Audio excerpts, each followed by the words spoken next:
Harold Matthews stood at his kitchen window, holding his favorite blue coffee mug with slightly shaking hands. At 93 years old, his morning routine hadn't changed in decades. The early morning sunlight filtered through the lace curtains his late wife Martha had hung 30 years ago, casting delicate shadows across his weathered face. Every morning at exactly 6:30 a.m., Harold would wake up, put on his pressed khaki pants and a clean button-down shirt, and make his way to the kitchen. His movements were slower now, but his military discipline never faded. The small house on Maple Street had been his home for 50 years, and every corner held memories of a life well lived.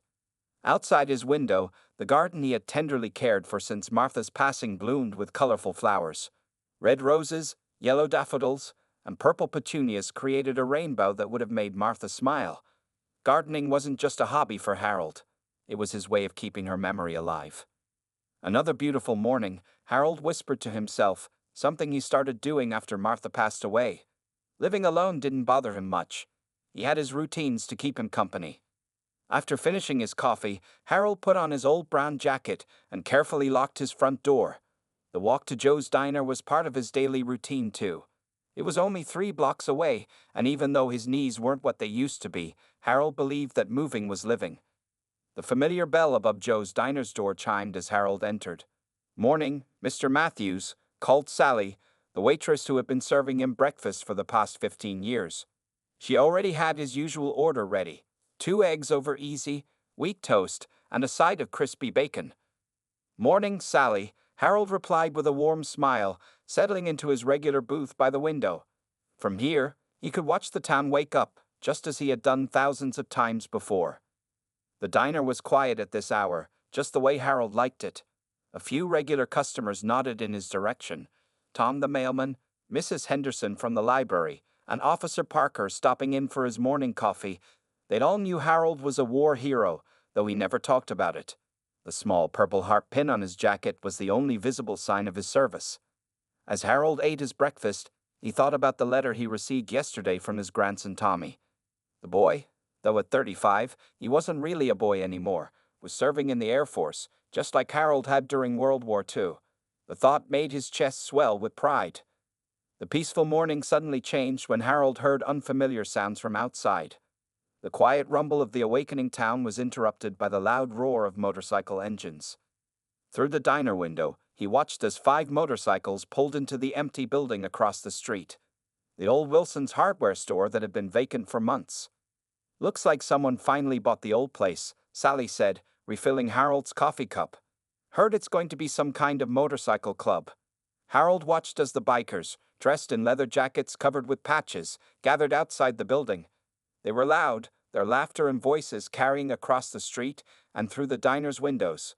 One of them noticed Harold watching and gave him a hard stare. Something in Harold's stomach tightened. He had seen that kind of look before, back in the war, the look of someone who enjoyed intimidating others. But Harold Matthews hadn't survived 93 years in a world war by being easily frightened. Finishing his breakfast, Harold left his usual tip for Sally and stepped out into the morning air. The sound of motorcycles was even louder outside. As he walked past the old hardware store, 2 of the bikers watched him, whispering and snickering. Harold walked home with his usual steady pace, but his mind was working quickly. The peaceful neighborhood he had known for 50 years was about to change. He could feel it in his bones, the same way he used to feel approaching storms when he was a young pilot flying over Europe. Reaching his garden, Harold bent down to check on his roses. The morning dew still clung to their petals, and their sweet scent filled the air. Little did he know, this would be one of the last peaceful mornings he would enjoy for quite some time. 3 days after the motorcycle club moved in, Harold Matthews found his driveway blocked for the first time. 2 large motorcycles were parked across the concrete path where he usually parked his old blue Buick. He had just returned from his morning breakfast at Joe's Diner, and his arthritis was acting up from the longer walk he had to take around the block. Standing at the end of his driveway, Harold straightened his back, trying to appear taller despite his aged frame. He walked toward the motorcycle club's building, his cane tapping softly against the sidewalk. The sound of loud music and laughter grew stronger as he approached. 3 men stood outside, smoking cigarettes. They wore black leather vests covered in patches, their arms showing colorful tattoos.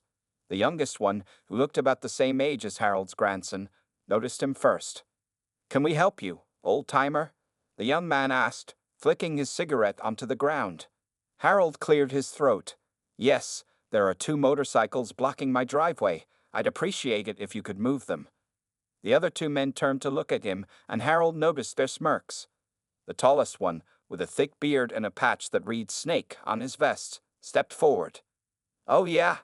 And what if we don't want to move them?" Snake asked, blowing smoke in Harold's direction. Harold didn't flinch. He faced worse in the skies over Germany. "It's illegal to block a private driveway," he said calmly. "I served this country so people could live freely in their homes, not to be harassed in their own driveways." This made the 3 men laugh. "Oh, did you hear that, boys? Grandpa here is a war hero." Snake mocked, looking at his friends. "What did you do in the war, Gramps? Make coffee for the real soldiers." Harold's grip tightened on his cane, but his voice remained steady. "I flew B-17 bombers.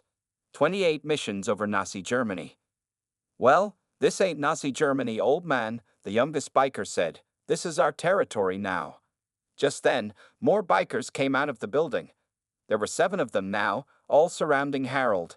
He could smell leather and cigarette smoke, mixed with something stronger. "Look," Harold said, "I'm not looking for trouble. I just want access to my driveway." Snake stepped closer to Harold, towering over him. "And what are you going to do about it? Call the cops? They don't come around here much anymore, do they?" Harold knew this was true. He'd noticed fewer police patrols since the motorcycle club moved in. Officer Parker from the diner had mentioned something about jurisdictional issues. "I'm asking nicely," Harold said, meeting Snake's eyes, as one American to another. "America's changed, old-timer," Snake replied. "It's not the same country you fought for. Now it's about taking what you want and keeping what you take." The bikers moved their motorcycles, but not in the way Harold had hoped. Instead of clearing his driveway, they added 3 more bikes, completely blocking the entrance. The message was clear. This was just the beginning. Harold walked back to his house, aware of their laughter behind him. His neighbors watched from behind their curtains, but no one came out to help. He understood their fear. These weren't the kind of people you wanted to make angry. Inside his house, Harold sat in his favorite armchair, the one that still smelled faintly of Martha's perfume. On the wall hung his old Air Force photo, showing a young man in uniform standing proudly beside his bomber. That young man had faced death countless times in the skies over Europe. He hadn't been afraid then, and Harold decided he wouldn't be afraid now. He picked up his phone and called the police, but just as he expected, they said they would look into it. Harold knew what that meant. Nothing would be done. Looking out his window at the motorcycles blocking his driveway, Harold felt something he hadn't felt in a long time, the slow burn of anger mixed with determination. These bullies thought he was just a weak old man, but they were about to learn something important. Old warriors don't lose their fighting spirit. They just learn to pick their battles more wisely. That night, as Harold lay in bed listening to the distant rumble of motorcycles, he made a decision. Tomorrow, he would start fighting back, not with fists or weapons, but with the strategic mind that had kept him alive through 28 bombing missions over Nazi Germany. A week had passed since Harold's first confrontation with the bikers, and things were getting worse. The early morning sun revealed the latest act of vandalism in his garden. His beloved roses had been crushed, tire tracks cutting deep through the flower beds he had tended for decades. Harold stood in his bathrobe, looking at the destruction. His hands shook, not from age this time, but from anger. These weren't just flowers. Each rose bush had been planted with Martha on their wedding anniversaries. Now they lay broken and dying, victims of a cruel midnight ride through his yard. "Those thugs did this on purpose," said Mrs. Wilson from next door, bringing over a cup of coffee for Harold. She was one of the few neighbors who still dared to speak to him openly. "I heard their motorcycles around midnight. They were laughing." Harold accepted the coffee with a nod. "Thank you, Betty." He took a sip, his eyes never leaving the ruined garden.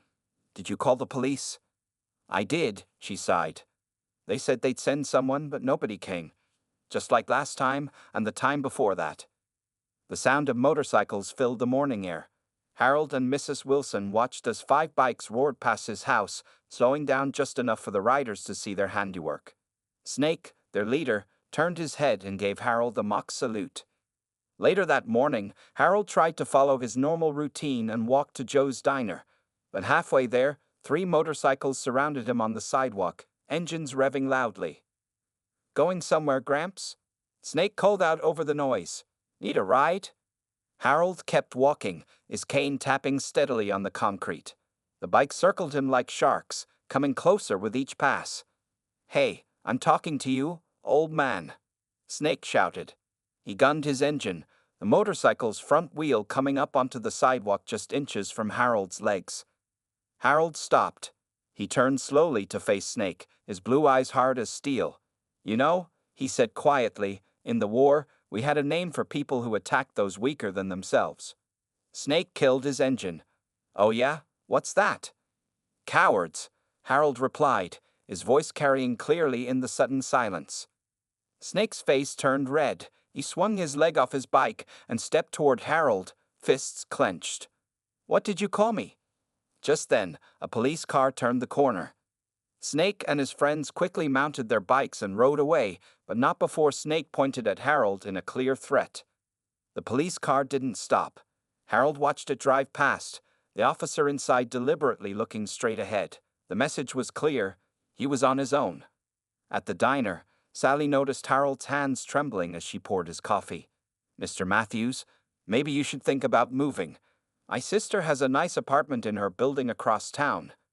"This is my home, Sally," Harold cut her off gently. "I've lived there since before you were born. Martha and I raised our children there. I'm not leaving." But when Harold returned home, he found more damage. Someone had spray-painted "Leave or Else" across his garage door. His mailbox had been knocked over, its contents scattered across the lawn. Among the scattered letters, he spotted the blue envelope from his grandson Tommy. As Harold bent painfully to pick up the letters, he heard motorcycles approaching again. This time, it was a larger group, at least 10 bikes. They slowed as they passed his house, revving their engines. Some of the riders laughed and pointed at the spray paint. Inside his house, Harold sat in his armchair and opened Tommy's letter with shaking hands. As he read about his grandson's latest Air Force mission, something changed in the old veteran's eyes. He looked up at his old military photo on the wall, remembering the young man he had been, the man who had faced German fighters over Europe, who had brought his crew home safely time after time. "Maybe," Harold whispered to himself, "it's time to show these boys what an old warrior can do." He walked to his closet and pulled out a dusty box from the top shelf. Inside was his Purple Heart, his Distinguished Flying Cross, and something else. A small notebook where he had once planned combat missions. Harold picked up a pen and began to write, his hand steady now with purpose. The bikers thought they were fighting an old man. They were about to learn they were fighting a strategist who had outsmarted the Luftwaffe. On a quiet Sunday morning, Harold Matthews sat on his porch, something he hadn't done in weeks because of the bikers. Today was different. The motorcycle club was quiet, probably sleeping off their Saturday night parties. In his hands, he held the small wooden box containing every letter Martha had written to him during the war. The morning peace shattered when 3 motorcycles roared down his street. Harold recognized Snake's bike by its distinctive red paint job. The bikers stopped at his mailbox, and Harold's heart began to race. "Hey, old man," Snake shouted. "Got a special delivery for you." He reached into the mailbox and pulled out a handful of letters. Harold's body went cold. Those were today's mail, including another letter from Tommy. But what made his heart nearly stop was seeing Martha's old letters, which he had placed in the mailbox to read while enjoying the morning sun. "Please," Harold called out, his voice wavering. "Those letters are from my late wife. They're all I have left of her." Snake looked at the yellowed envelopes in his hands. A cruel smile spread across his face. "Oh, love letters from the missus." He held one up. "Dear Harold," he read mockingly, "I miss you so much. Please come home safe from the war." "Stop it," Harold said, struggling to stand up. His cane clattered to the porch floor. But Snake continued reading, his voice high and mocking. The other bikers laughed. Then, with deliberate slowness, Snake began to tear the letter in half. "No," Harold shouted. He tried to hurry down his porch steps, but without his cane, he stumbled. The sound of tearing paper mixed with cruel laughter. Snake dropped the torn pieces onto the ground. Then he grabbed more letters from the mailbox. "Looks like Grandma wrote a lot," Snake sneered. Let's see what other sweet things she had to say. He started tearing more letters, letting the pieces flutter in the wind like confetti. Harold reached the bottom of his steps just as Snake knocked over the mailbox. It hit the ground with a loud crash, spilling out the rest of Martha's letters. The bikers drove through the scattered papers, their tires shredding the delicate pages that had survived 50 years. Something snapped inside Harold. The world around him seemed to fade away, replaced by a clarity he hadn't felt since his combat days.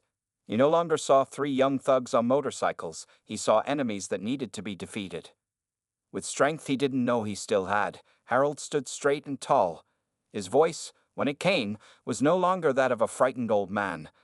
It was the voice of a combat commander. "You just made the biggest mistake of your lives," he said, his words cutting through their laughter. Snake turned his bike around, still grinning. "Oh yeah? What are you going to do about it, Gramps? Call the cops again?" Harold walked slowly to his fallen mailbox. He bent down and picked up a torn piece of one of Martha's letters. His hands were steady now, steadier than they'd been in years. "When I was flying missions over Germany," he said quietly, "we had a saying, 'The smart enemy is dangerous, but the desperate enemy is deadly.'" He looked up at Snake, his eyes as hard as bullets. "You just destroyed the last letters my wife wrote before she died of cancer. The letters she wrote while I was fighting for this country." Something in Harold's voice made Snake's grin fade slightly. The old man was different now. The weakness was gone, replaced by something cold and determined. "You think because I'm old, I'm helpless," Harold continued. "You think because I walk with a cane, I can't fight back. But you forget. My generation didn't just survive a war, we won it. And we didn't do it with brute force alone. We did it with strategy, with intelligence, and with an absolute refusal to surrender." Harold turned and walked back to his house, leaving the bikers silent for once. They watched as he climbed his porch steps, his movements deliberate and controlled. At his door, he paused and looked back. "I've been playing defense because I believed in peace. But you just destroyed the last words my Martha ever wrote to me. Now," he smiled, and it was not a pleasant smile, "now I'm going to show you what a real war looks like." Snake revved his engine, trying to hide his unease. But as the bikers rode away, they couldn't shake the feeling that something had changed. The old man's eyes had held the look of someone who had nothing left to lose, and everything left to prove. Harold sat at his kitchen table, surrounded by papers and notebooks. His old military training manual lay open beside him, though he hardly needed to reference it anymore. After 50 years, the principles of strategic warfare were still clear in his mind. "Know your enemy," Harold muttered, writing in his notebook with careful precision. For the past week, he had been watching the bikers, recording their patterns just like he used to track German patrol movements during the war. His notes were detailed and organized. Monday to Thursday, club opens at 2 p.m. Friday and Saturday, heavy traffic from 7 p.m. until 3 a.m. Sunday, members arrive afternoon. Snake, leader, always parks in the same spot. Supply trucks arrive every Tuesday. At least 3 members carry weapons. Mrs. Wilson knocked on his back door, carrying a plate of cookies. Since the incident with Martha's letters, several neighbors had started secretly helping Harold. They became his eyes and ears when he couldn't be outside. "Harold," she said, setting down the cookies, "I saw something interesting today. Those bikers had a visit from the health inspector. He left pretty quickly, and Snake gave him an envelope." Harold nodded, adding this information to his notes. "Thank you, Betty. Did you notice anything else?" "Yes, they're planning a big gathering next weekend. I overheard them talking about having at least 50 bikes coming from other chapters." This was exactly the kind of information Harold needed. He opened another notebook, this one filled with official city codes and regulations he'd gotten from the library. Harold might have been old, but he could still read for hours, especially when planning a campaign. Later that afternoon, Harold called his grandson Tommy using a prepaid phone he bought specially for this purpose.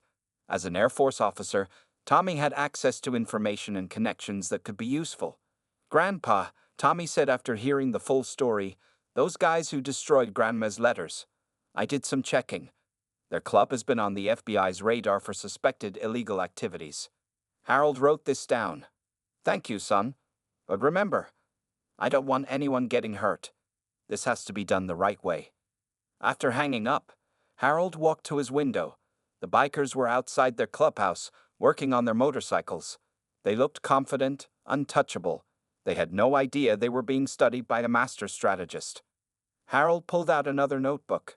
This one contained photos taken by Mrs. Wilson's teenage son using his smartphone.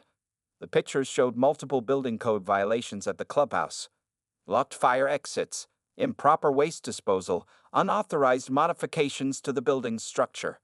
On his wall calendar, Harold had marked important dates: building inspector's visit, next Tuesday; fire code inspection, Thursday; city council meeting, next week; motorcycle club's big gathering, Saturday. Each date was a piece in his larger plan. Just like planning a bombing raid, timing would be crucial. Harold opened his laptop, a gift from Tommy that he'd learned to use just for this purpose. He began typing emails to carefully chosen recipients: the city council, the health department, the building inspector's office, and several local news stations. In war, Harold said to himself, remembering his old commander's words, the battle is won before it's fought.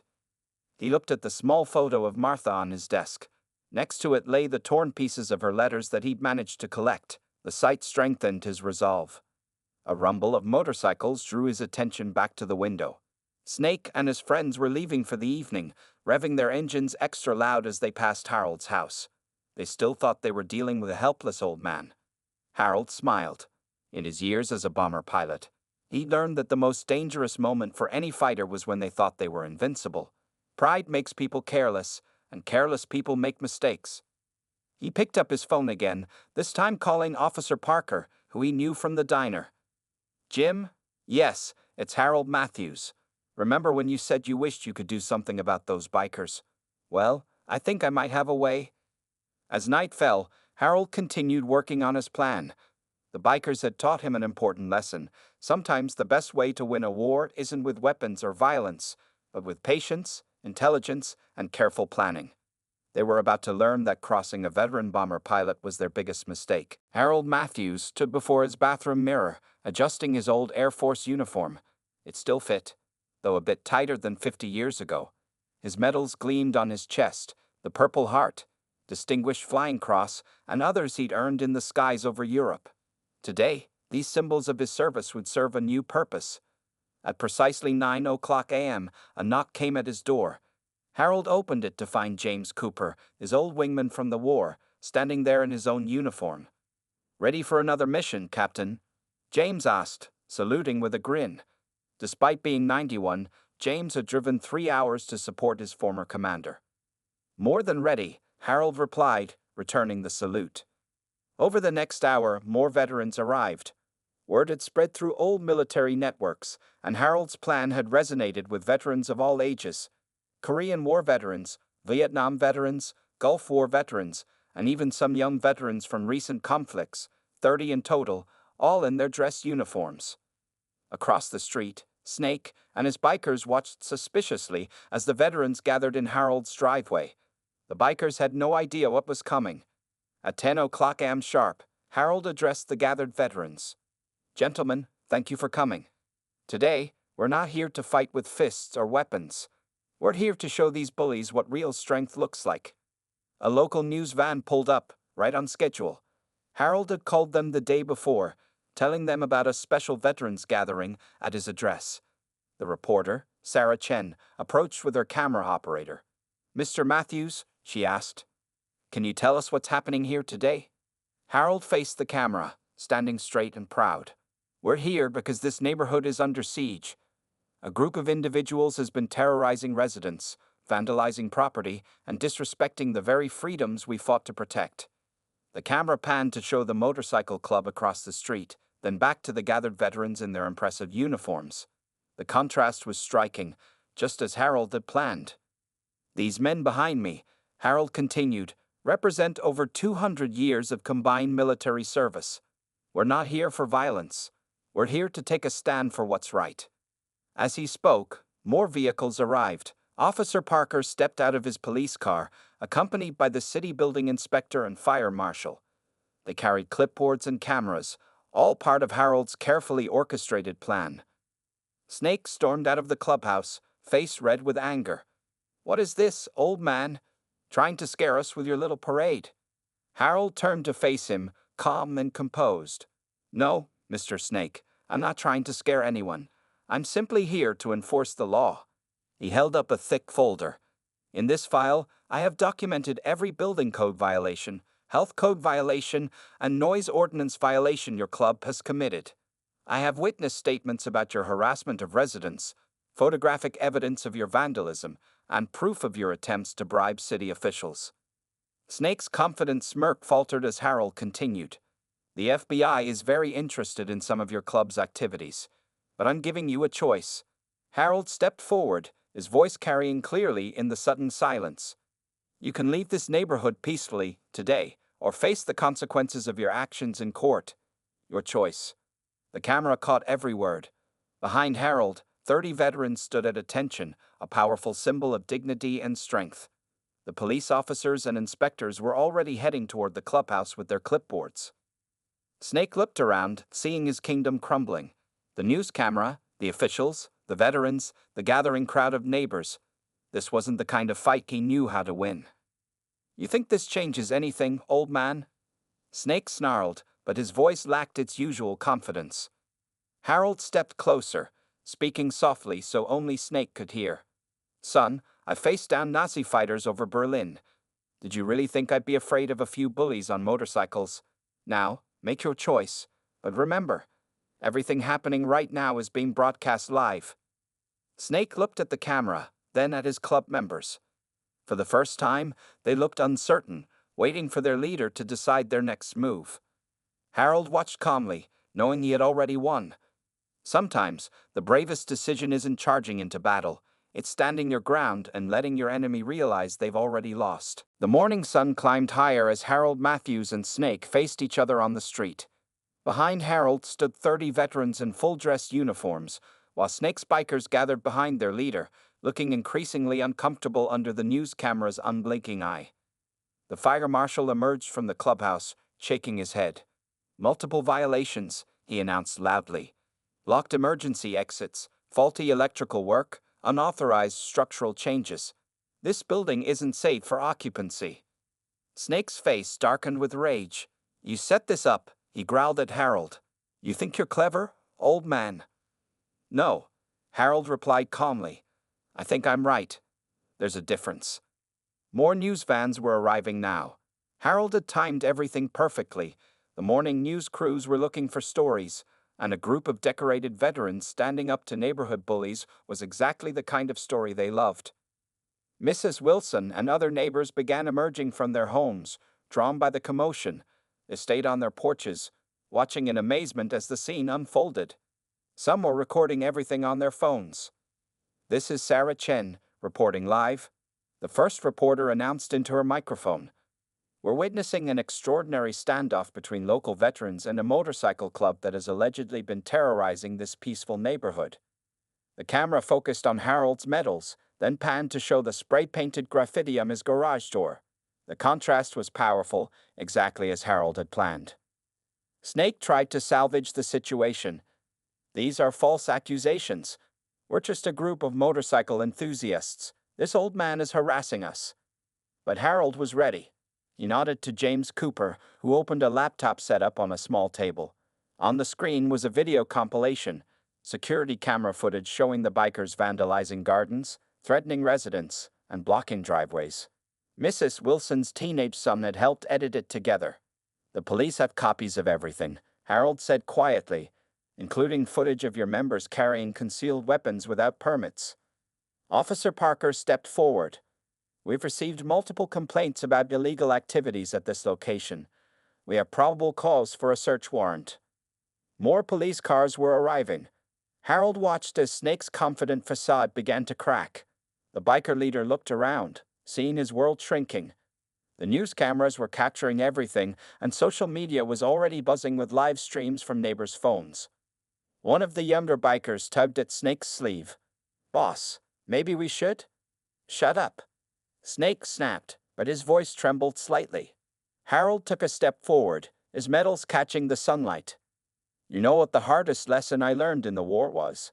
He asked, his voice carrying clearly. It wasn't about fighting. It was about knowing when to stop. The veterans behind Harold remained perfectly still, their presence more powerful than any threat of violence. They represented decades of service, sacrifice, and dedication to something greater than themselves. A police sergeant approached Snake with papers in hand.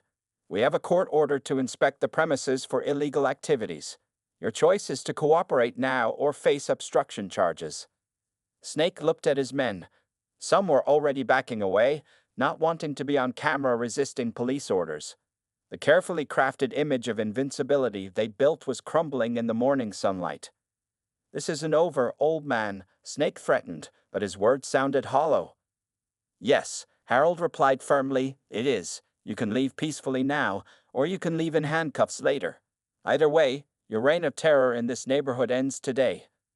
More neighbors were gathering, watching from a safe distance. Someone started clapping, and soon others joined in. The sound grew, echoing down the street. Applause for an old veteran who had found the courage to stand up against bullies. Sarah Chen pushed her microphone toward Snake. "Would you care to comment on the allegations of harassment and intimidation?" Snake looked at the microphone, then at the police, the veterans, the cameras, and the gathering crowd. His shoulders sagged slightly as he realized the truth. He had been outmaneuvered by a 93-year-old man who had learned strategy in the skies over Nazi Germany. Harold watched calmly, knowing that sometimes the greatest victories come not from violence, but from standing firm in the face of evil and letting justice take its course. The war he had fought so long ago had taught him that truth always prevails, even if it takes time and patience to win. 3 weeks had passed since the standoff, and Harold Matthews' neighborhood had transformed. The old hardware store that had served as the bikers' clubhouse was being renovated into a community center, its walls freshly painted and windows gleaming in the morning sun. Harold sat in his usual booth at Joe's Diner, enjoying his breakfast when the bell above the door chimed. To his surprise, a young man in a leather jacket walked in. Harold recognized him as one of Snake's former gang members, the youngest one who had often seemed uncomfortable with the group's actions. "Mr. Matthews?" the young man said, shifting nervously. "I'm Mike. I wanted to apologize for everything we did." Harold gestured to the empty seat across from him. "Sit down, son." Mike sat, removing his jacket to reveal a veteran's pin on his shirt. "I served in Afghanistan," he admitted quietly. "I never told Snake or the others. When I saw all those veterans standing with you that day, it reminded me of who I used to be before I joined the wrong crowd." Sally brought over a coffee for Mike, smiling warmly. The diner was busier now that people weren't afraid to walk the streets anymore. The news story had gone viral, making Harold a local hero. His stand against the bikers had inspired other neighborhoods to take action against bullies and criminals. "What happened to Snake?" Harold asked, though he had heard rumors. "He's facing charges in 3 counties, Mike replied. "Most of us left the gang. Some of us, well, we're trying to do better things now." As if to prove his point, Mike pulled out his phone and showed Harold pictures of the community center renovation.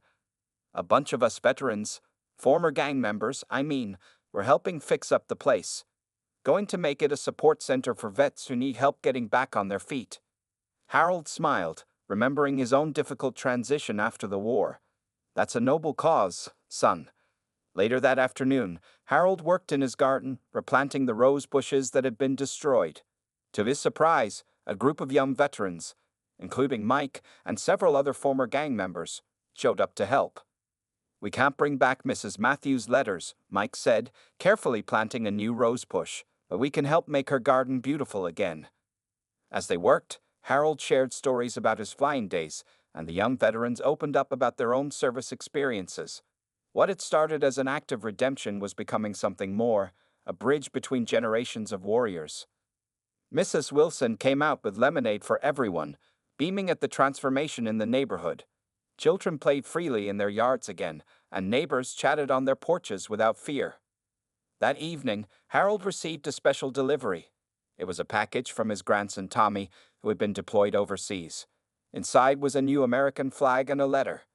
"Dear Grandpa, your story has spread through the entire Air Force. You showed us all that courage isn't just about fighting. It's about standing up for what's right.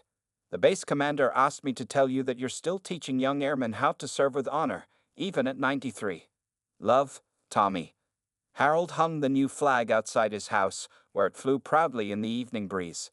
As he sat on his porch, he could see Mike and the other young veterans leaving the community center after a day's work. They stopped to salute his flag before heading home. The neighborhood was quiet now, but it was a peaceful quiet, not the fearful silence of before. Harold looked at the freshly planted roses, thinking of Martha. She would have been proud, not because he had won a fight, but because he had won it the right way, with courage, wisdom, and compassion.